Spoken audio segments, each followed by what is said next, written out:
On a humid August night in the year 30 BC, the world held its breath. In the heart of Alexandria, the last queen of Egypt stood at the edge of history. Her name was Cleopatra. Rome's armies thundered at her gates.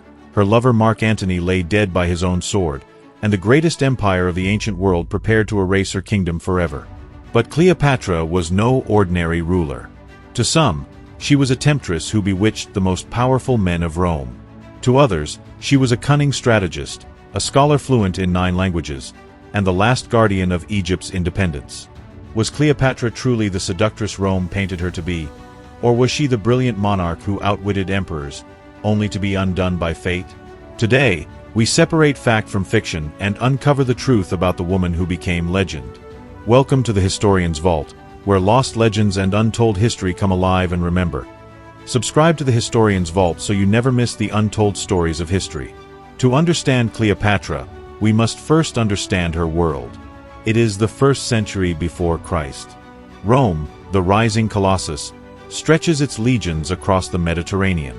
Greece has fallen, Carthage lies in ruins, and Egypt, once the mightiest of all civilizations, is now but a jewel glimmering in Rome's shadow.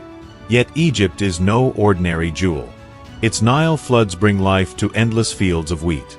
Its temples still echo the voices of pharaohs long past. And its capital, Alexandria, is a beacon of learning, home to the greatest library the world has ever known. Cleopatra VII was born into this kingdom in 69 BC, the daughter of Ptolemy XII, a Greek-descended ruler from the line of Alexander the Great's generals. She was not purely Egyptian by blood, but by spirit she embraced Egypt more deeply than any of her ancestors. While other Ptolemies spoke Greek in their courts, Cleopatra learned Egyptian, the language of her people.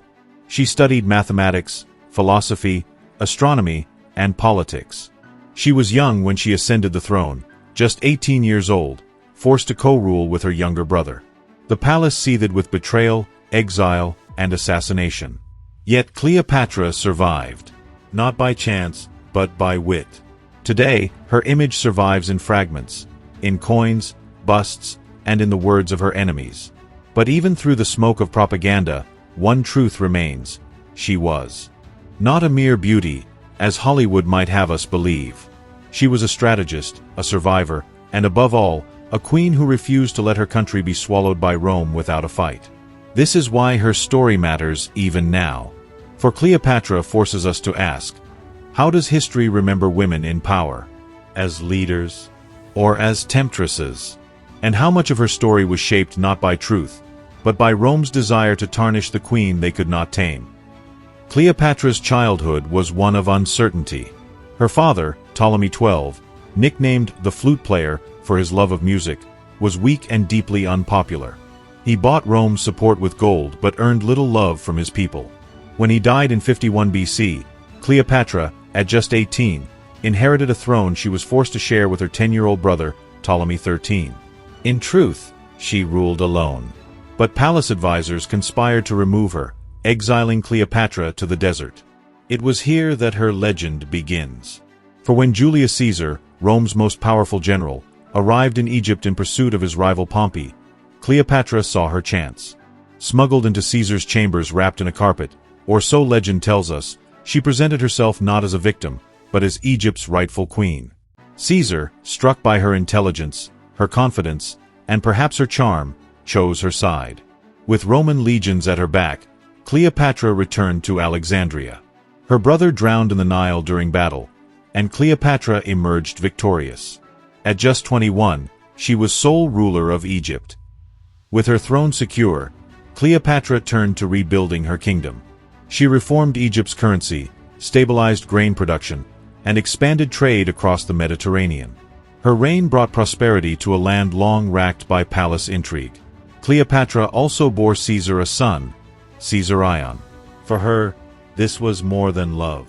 It was strategy. In Caesarion, she envisioned a future where Egypt and Rome would be bound not by conquest, but by blood.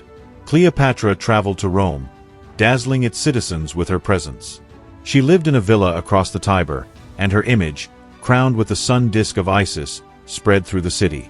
Many Romans feared her influence. For Cleopatra was not simply Caesar's mistress. She was a queen who commanded her own kingdom, and one of the only rulers Rome had not yet conquered. But destiny is cruel. In 44 BC, Julius Caesar was struck down by knives in the Senate. Cleopatra, pregnant and alone, fled back to Egypt. The dream of ruling beside Caesar was gone. Yet her story was far from over. If you're captivated by Cleopatra's tale so far, imagine what comes next. Stay with us as we unravel betrayal, passion, and the battle that sealed Egypt's fate. And remember, subscribe to the Historian's Vault so you never miss the untold stories of history. After Caesar's death, Rome descended into chaos. Two men rose to claim his mantle: Octavian, Caesar's adopted heir, and Mark Antony, his trusted general. Cleopatra watched, waiting to see which Roman would shape the future. Mark Antony summoned her to Tarsus. Cleopatra's entrance was nothing short of theatrical. Sailing upriver on a golden barge, dressed as the goddess Isis, she turned diplomacy into spectacle. Antony, captivated, became her ally and lover. Together, they ruled as if they were king and queen of the East. Their union was more than passion. It was politics. Antony needed Egypt's wealth. Cleopatra needed Rome's protection. They had children, blending the bloodlines of two empires. But Octavian, back in Rome, saw danger. He painted Cleopatra as a sorceress who had bewitched Antony, corrupting him and threatening the Roman way of life.